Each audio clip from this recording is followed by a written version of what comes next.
sa pakialam ko naghihirap ang taong bayan, basta malaga yung impeachment matuloy because of the personal interest sa kanilang political career.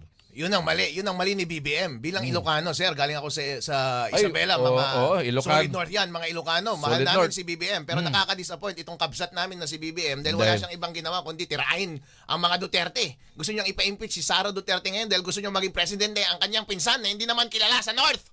Ganon? Tama na yung trabaho na yan, boss. Magbalik ka sa totoong trabaho mo sa pagiging presidente ng Pilipinas. Pero anyway, bossing, Sige, okay. since nagsimula na ang impeachment, yung ginagawa nilang trial ngayon doon sa Congress ay hindi po maganda dahil kahit sinasabi ng saligang batas na pwedeng mag-hearing doon sa Committee on Justice, hindi pwedeng mini-trial yung hearing na yun. Dapat yung hearing na yun ay para magkaroon lamang ng oportunidad yung respondent na sumagot pero hindi ka pwedeng magsabina ng mga tao at ng mga dokumento. Hindi mo pwedeng kunin yung compulsory yung mag-compel ng attendance ng witnesses and production of evidence dahil trabaho po yan ng trial court at ang trial court ay nandoon sa Senate. Ang tanging pwedeng gawin lamang dito sa Committee on Justice ay kung ano ang naroon doon sa complaint, yun lamang ang dapat pwedeng pag-usapan. Kaya yung ginawa nila kahapon na ipinatawag yung witness na si Ramil Madriaga, hindi po maganda yung ginagawa nila dahil nag-explore na sila ng mga bagay-bagay na wala doon sa complaint. Kung titignan nyo po yung rules ng House pagdating sa Committee on Justice, pagdating sa impeachment, specifically sa pagpuprueba, pagbibigay ng proof ng mga sufficient facts na nandoon sa complaint, dapat mag-focus ka sa facts sa complaint. Pero kapag insufficient yung facts sa complaint, dapat hindi nga siya ipapasa as sufficient in substance at hindi dapat sufficient yung grounds. Kasi kung titingnan naman natin yung complaint, hindi naman in-identify specifically kung ano sa mga grounds for impeachment ang kanilang ipinupush, ano yung elements ng grounds na yon at ano yung facts na nagmi-meet doon sa mga elements na yon. Ang ginagawa nila yon, absent sila sa facts at sa ebidensya. Ngayon, gusto nilang magkaroon ng fishing expedition at in this process, accusatory process, maghanap sila ng ebidensya na wala doon sa complaint. Kaya nila pinatawag si Ramil Madriaga. Pero at any rate, kung meron mang value yung testimony ni Ramil Madriaga kahapon, ay wala namang kwenta ang kanyang testimony. Tandaan po natin, ang tanging relevance lamang ng kanyang testimony ay siya daw ang nag-distribute ng 125 million confidential funds. Pero ano ang nakalagay sa kanyang supplemental affidavit tungkol sa distribution ng supplemental funds, ay ng confidential funds? Nag-distribute daw siya ng pera pero hindi niya sinabi kung sino ang nag-utos sa kanyang nag-distribute. At hindi niya sinabi kung yung pera na dinidistribute niya ay galing sa confidential funds. Isa lang paragraph ang binanggit niya doon na sinabi lang niya, actually sir, 24 hours ko siya dinistribute. Pero sino nag-utos sa'yo? Pero paano mo nasabi na galing yan sa confidential funds? Ang gusto niyang gawin doon sa hearing na yon ay para establish niya yung kanyang credibility. Close daw sila ni Sara. Pero ang basa ko sa kanya ay hindi sila close. Alam mo kung bakit, sir? Sige, kuya. Kasi mukha lang siyang leader ng isang sumusuporta kay Sara. At si Sara ay masyado lang polite sa kanya kaya meron siyang mga picture. Kasi ngayon nakita mo naman kahit sino lumalapit kay BP, nagpapapicture siya talaga, hindi siya maarte. Oo nga kami nga ni Sara, dami maming picture, mas intimate pa ang picture namin. Pero sasabihin ko ba na personally known niya ako? Hindi po. Kapag close talaga sila ni Sara, i-email ba siya ni Sara ng formally, Dr. Madriaga, thank you so much for coming into my inauguration. I-email ka ba doon ng formally? Ako nga, hindi ako ini-email formally ni VP Sara At saka kapag i-greetings ka ng birthday mo, i-greetings ka ng personally or ite-text mo or tatawagan mo, hindi mo ipiprint sa isang papel. Yun yung ginagawa sa mga fans club mo Ipiprint mo sa papel yung pangalan tapos bibigyan mo lang ng generic, good wishes and more success. Yun ang ginawa niya kay Madriaga. Ganun. Kasi bakit ka mo? Kapag close friend kayo, nasa isip ka niya bakit ko pa kailangan basahin yan? Tsaka ito sa ano ko lang yung iba talagang magkaibigang dikit na dikit, lalo sa mga politika sa politika, hindi mo naman nakikita yung kaibigan, yung talagang best friend niya na laging nakadikit doon dahil sa politiko, di ba? Hindi, bakit? Behind the scene lang sila, bakit? Hindi na kailangan dumikit pa kasi mag-best friend na close na bakit pa siya dikit na dikit para lang talaga makita sa camera? Karamihan sa ganun, di ba? Oo nga po, ngayon po, nung nangampanya ako at ngayon meron tayong mga political movement, ang dami, daang-daang organisasyon ang dumidikit sa atin at dumidikit kay VP Sara. Sabihin ko po sa inyo, ang dami nang nakipag-selfie kay BP Sara.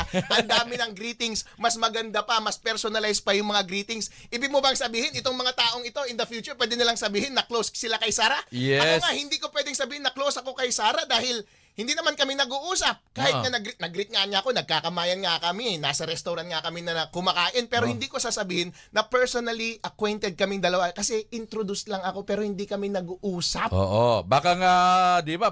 Kasi talaga magkaibigan, ha? Minsan may sariling lakad 'yan na sila lang, bisa nga 'di ba, halimbawa kapag celebrity, 'di ba, attorney?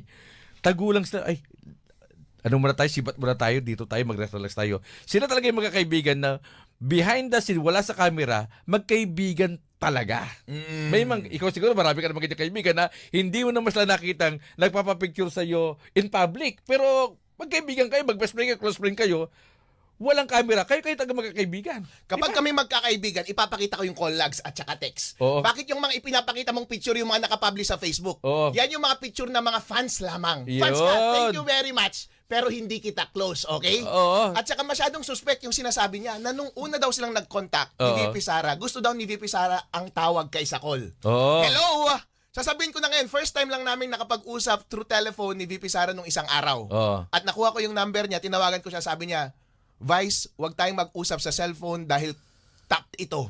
Mag-text na lang tayo sa signal. Oh. So, ibig sabihin, kahit ako, kahit kami, nag-uusap kami sa political circle, hindi kami nag-uusap through tawag dahil ang tawag ay Pwede, nakatap.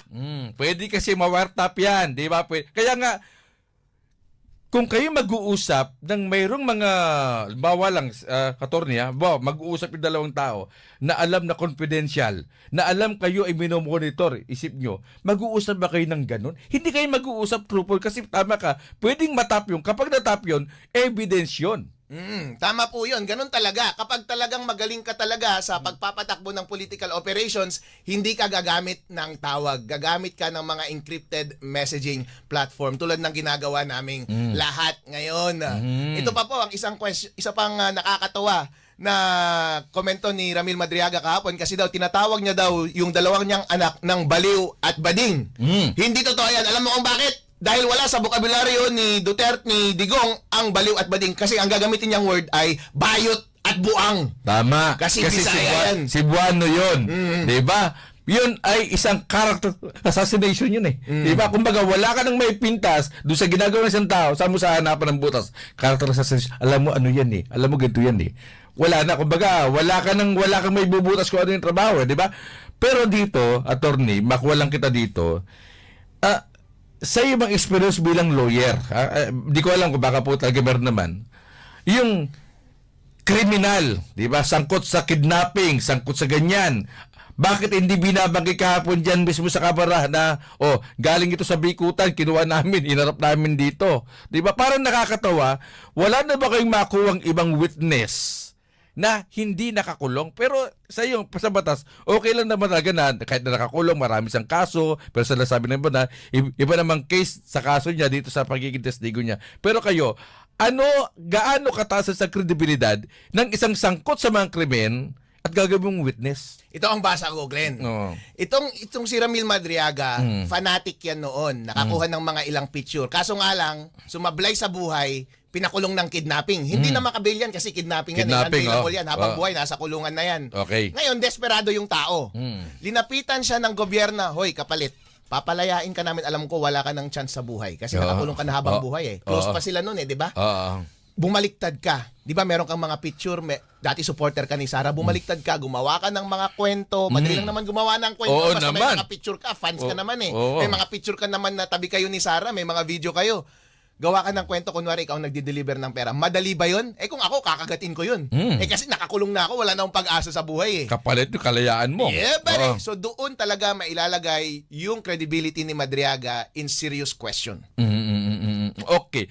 Pero yung yung ganung binabanggit natin na siya isang kriminal at nasasangkot.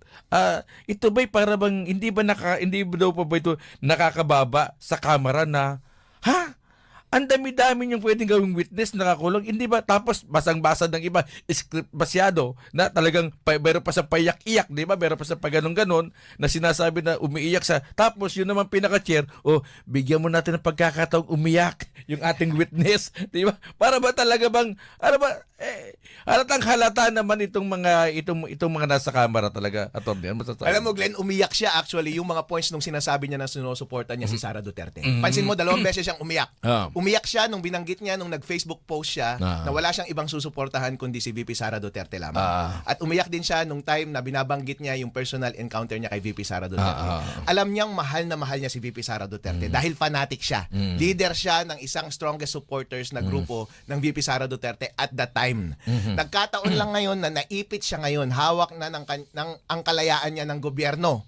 Kinukulong na siya ng gobyerno habang buhay. Wala siyang ibang choice sa buhay kundi bumaliktad. Kasi hawak ka ng gobyerno, sa loob ka ng kulungan, pwede kang ipatumba ng gobyerno kapag hindi mo susundin yung utos nila. Kaya ipit na ipit itong si Manong. Oo nga, no? Siguro naiyak siya doon that time dahil sa hindi niya nakayanin na kanyang damdamin niya. Bakit siya pumayag sa ganung senaryo? Tama. Okay. Tapos, ang hamon sa kanya, may hamon sa kanya. Ang binabasa niyo yung kanyang mismo salaysay niyo, di ba? Pwedebit niya.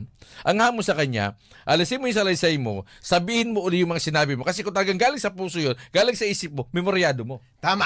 Actually, kinos-examine nga siya ng isang congressman eh. Kakampi yun ni BBM, as a matter of fact. Tinanong niya si Miss Acosta. Sabi mo si Miss Acosta yung nag-facilitate ng pera nung meeting na yun. Nung kine-question siya, sabi niya, hindi po. Pero ito ang binanggit mo sa affidavit mo. Ay, ganun po ba? Yun ang nangyayari. Scripted. Ibig sabihin, scripted. Kung hindi niya kayang ikwento independently ang kanyang sailing affidavit, hindi niya authorship yun.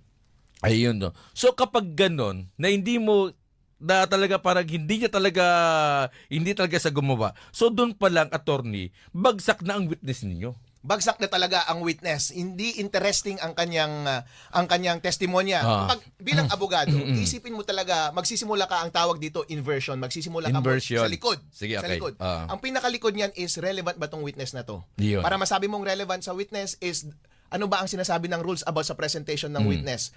Hindi actually required yung presentation ng witness at this point kasi hindi ito trial eh.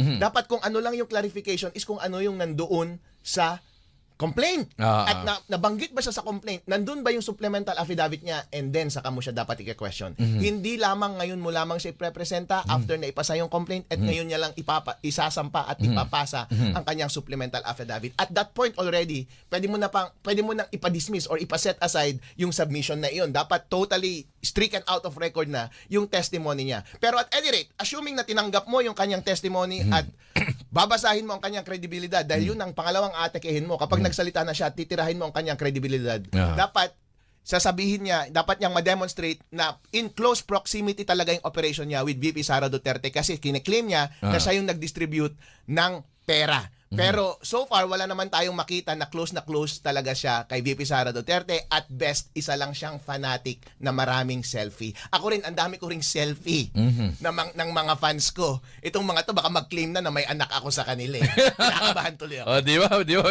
May mga ganun. Pero tayo dito, yung impeachment talagang sana sabi, hindi, bahagi ito ng ating 1987 Constitution na talagang kapag minilabag ang mga matataas na opisyal ng gobyerno, impeachable offense, talagang yun nilalabas. Pero dito, sa nangyayari ngayon dito, attorney, yung impeachment, hindi mo, klarong-klarong pamumuliti ka talaga. Klarong-klaro. Bakit? Sabi nga natin, hamon nga ng iba kung gusto nyo na mawala si Sara Duterte, ba't di nyo lang yan talunin sa 2028? Ba't kailangan pa yung impeachment? Ba't kailangan pa mga character assassination? Kung gusto nyo siyang talunin, edi maghanap kayo ng isang malakas ng kalaban at labanan nyo sa 2028 para sa ganun, hindi na siya maging presidente. Tama ka dyan, Glenn, kasi ang hina kasi ng president natin si BBM. Itong si BBM, presidente ka na, boss. Hindi ka naman lalaban sa 2028. Wala na Pagkakataon mo na sana to na bawiin ang pangalan ng pamilya mo at ibalik ng pride ng Pilipinas, pero sinayang mo, inisquander mo Ngayon, sino ang gusto mong i-push? Yung pinsan mo, si Tambaluslos. Hindi naman namin siya kilala. Sa Visayas, Mindanao, hindi nga siya kilala Sa North, hindi rin natin siya kilala, hindi po ba? Ngayon, tinatayo mo lahat, buong political legacy mo, itinatapon mo sa basura para lamang i-push yung pinsan mo. Ngayon, bina-violate mo na rin yung democratic processes namin. Hindi nga namin sinasabi na dapat automatic manalo si Sara sa 2028, di ba? Hindi. Ang hinihiling lang namin is pabayaan mo siyang tumakbo at umandar ang ating democratic institutions. Kasi ang ginagawa nila, gusto nilang i-impeach kasi kasama doon sa consequences ng impeachment ay hindi na siya pwedeng tumakbo bilang presidente ng Pilipinas. Na anumang government position. Yeah, kapag successful sila doon, edi hindi na siya pwedeng maging presidente ng Pilipinas. Pero Yun ba ang gusto ng taong bayan? Oo. Hindi. Ang gusto ng taong bayan, love man nila si Sara o hindi, ay gusto nilang kahit na sino na viable na tumakbong president ay hindi dapat iniipit at binibigyan dapat siya ng kalayaan na tumakbo bilang presidente ng Pilipinas dahil maliwanag na maliwanag doon sa impeachment proceedings ngayon na wala talaga silang substantive case, laro-laro lamang sinisira nila si Sara at gusto nilang hindi makatakbo si VP Sara Duterte bilang presidente. Kasi kung tatanungin natin, Glenn, doon sa Norte bilang Ilocano ako, meron ba akong kilala na pwedeng tumakbo laban kay Sara? Wala. Bakit? Sino ang pwedeng tumakbo? Si Hontiveros. Nagbubuo siya ngayon ng pera doon sa Luzon. Pero kilala ba siya ng normal na masa? Hindi namin siya kilala. Kilala ba namin si Tulfo, yung asawa niya, taga North? Pero malakas ba? Meron ba siyang anchorage doon sa mga taong bayan ng Norte? Wala din. Hindi namin siya kilala. Pero love na love namin si VP Sara, kaya tuwang-tuwa kami. Kasi siya ang nagpapanalo sa manok namin noon na si BBM. Oo nga. Kasi si BBM hindi niya kayang manalo na walang Duterte. Kaya niya kinuha si Sara kasi gusto niyang bumawi. Kaya tuwang-tuwa kami. Malaki ang utang na loob namin sa mga Duterte kasi sinuportahan niya si BBM. Ngayon naman tong si BBM, parang tanga. Iniwan niya ang kanyang kapatid, inaaway niya. Silang dalawa lang naman ang gusto namin. Akala kasi nila, porket inaaway ng kuya namin yung ate namin, ay dapat magalit kami sa ate namin. Hindi. Tama. Love namin si BBM, pero love din namin si Sara Duterte. Kaya Manong, tama na ang pang-aaway. Ikaw ang mali dito. Hindi ka namin ito tolerate, pero wag na wag mong sirain ang ate namin dahil siya lang ang kilala namin, siya lang ang alam namin na magiging presidente ng Pilipinas pagdating ng 2028. Tsaka kita mo noong nag-eleksyon, mas malaki ang boto ni VP Sara kaysa kay BBM. Di ba? Tama yan. Mas malaki. Labang ata ng 400,000, 300,000, di ba? Ganon. Sabihin, yung talagang tiwala ng tao nung kay VP, mataas talaga. Kasi okay lang kung pumantay o mas mababa si Sara. Hindi eh. Mataas. So, tama ka. Yung bit-bit noon ni VP Sara kay BBM, nakita eh. Kasi ang laki ng agwat ng VP eh. Pag kinakausap ko ngayon yung mga Bisaya, idol, mula sa Visayas at Mindanao, tinatanong ko sila, meron ba kayong personal affinity kay BBM? Sabi nila, wala. Isa lang, porque sinuportan lang siya ni Sara, kaya namin siya binoto. Pero tanungin mo yung mga taga-Norte, meron ba kayong affinity at affection kay VP Sara Duterte? Meron. Ayun. Kapareho ng affection namin kay BBM sa mga Marcos, kapareho din sa mga Duterte. Dahil sila lang, mga malalakas na mga leader ng bansa ang nagbibigay ng hope and the pride sa ating bansa. Kaya hindi namin sila binibitawan. Kahit itong mga nagmamagaling na ito, na nasa sidelines, na gustong magpasikat, pero hindi nyo nakuha kasi yung puso ng taong bayan eh. Kahit anong gawin yung pagkikembot dyan at pagtatambling-tambling at pagbuhos ng pera, hindi talaga kayo mananalo. Kaya huwag ninyong abusuhin ang ating democratic institutions and processes at lahat ng mechanism sa ating konstitusyon at batas para ipitin yung mga tao na tumakbo na talagang anointed ones na maging leader ng ating bansa sa susunod na eleksyon. Constitutional transition. Ayaw niyang guluhin yung administrasyon ni BBM. In other words, si BBM lang ang nanggugulo. Kaya sa statement ni Madriaga na meron na talagang plano from the beginning na alisin si BBM by 2025, hindi totoo yan, Ramil Madriaga. Sabi nga natin malabo pa sa sabaw ng pusit yung mga sinabi niya. Tama. Tama ka Glenn, halata na itinuro sa kanila kasi ang gusto nilang mangyari is maging consistent yung kanyang statement sa general context ng political situation natin ngayon sa ating bansa. Kaya gusto niyang sabihin na, alam nyo, kaya nagkakagulo nung 2025 at ngayong 2026 kasi nung 2022 pa lamang at 2021 pinaplano na nila by 2025 midway ay umalis na si BBM. Gusto niyang palabasin na may ganong usapan na noon para kunwari close sila sa inner circle. Pero hindi bossing, hindi yan yung totoo. Pag makausap mo si VP Sara ngayon, hindi yan yung plano niya ngayon at hindi rin yung plano niya noon. Kasi sino ngayon ang mag-iisip na bakit mo guguluhin ang gobyerno, sure win na si Sara for president ng 2028. Tama. As a matter of fact, gusto ni Digong na tumakbo si Sara as president ng 2028. Pinagbigyan lang niya si Amy na patakbuhin si BBM para makabawi. Sure win na si Sara ng 2028. Bakit mo guguluhin yung Pilipinas? Bakit mo i-alienate yung voting block ng mga Marcos sa Norte? Mawawalan ka ng boto niyan kung sakasakali at umabot tayo sa 2028. Hindi ba't gusto mong makipag-close pa rin sa BBM block? At i-maintain mo ang iyong Duterte Block sa Visayas and Mindanao para 2028 buo ang iyong pwersa? Tama. Bakit ka magre-risk ng ganoon kalaki? Tanga ka ba? Magre-risk ka ng revolusyon at ayaw midway ng administrasyon ni BBM, sure win ka na sa 2028? Tama. Tsaka alam mo noong pong tumatakbong Vice President si Sara Duterte, sa mga campaign shortlist po nila, mukhang hindi naman tuloy nito yung mukha nito eh. Diba? Parang okay lang, tama ka eh. Leader ka ng isang organisasyon na sumusuporta. Tama lang kapag nagpa-picture, tama lang ikaw yung nasa tabi niya kasi ikaw yung pinaka-leader eh. Kahit namang saan, di ba? For example, pupunta ka sa isang mayor, tapos pumunta yung mga mismong estudyante kasama yung principal. Alam yung principal yung nasa gilid. Tapos yung mismong janitor yung nasa gitna, di ba? Tama lang na tatabi si principal kay mayor para sa picture. Di ba? Ganoon naman talaga yung pinaka proseso. Kaya kung nakikita mo nasa picture po siya, talagang katabi siya sapagkat siya po yung leader ng grupo nila. Oo. Ako nga meron akong kakamayan ko si VP Sara. Naka-lunch ko si VP Sara sa isang intimate lunch gathering. Pero sinasabi ko ba personally known niya ako? Hindi. Hindi kami close. Hindi ko kine-claim na close kaming dalawa. Mas marami pa kaming mas close na picture kaysa kay dito kay Ramil Madriaga pero wala kaming interaction ni VP Sara. Ako nag-ooperate ako mag-isa siya rin dahil mahal ko siya at gusto ko yung kanyang what she stands for. So ngayon, ano ang siguro malapit na tayong matapit ito, attorney. So sa pananaw mo sa nangyayaring ito sa ginagawang hearing hearing po sa Kamara, kaugnay nga po dito po sa impeachment. Masasabi ba natin na ito pong mga congressman na ito na talagang isinusulong yung mismong impeachment laban kay Sara Duterte, ito ba yung mga ginamit lang talaga ng administrasyong ito? O talaga bang sa pananaw nila, meron talaga silang laban para kay VP Sara? Talagang gusto lang talaga nilang mapatunayan o ipahiyaman sa taong bayan si VP Sara para yung mga taong nanonood, panghinaan ng loob. Kaya totoo at hindi sinabi, para kapag may sinabi sila ganito, posibleng may mga hindi na maniniwala kay VP at baka kapag tumakbo presidente, bakit din sa iboboto? Yun rin ba yung habol minsan nila dyan? Itong mga nasa Congress ngayon, napasubo na lang itong mga toglan. Alam mo kung bakit bayad na kasi sila to begin with. Akala kasi nila, mananalo sila sa impeachment process. Pero habang umaandar yung issue, alam nila na yung taong bayan ay bumabaliktad. Ayaw nila sa kanilang panig. At nabuko sila sa bayaran.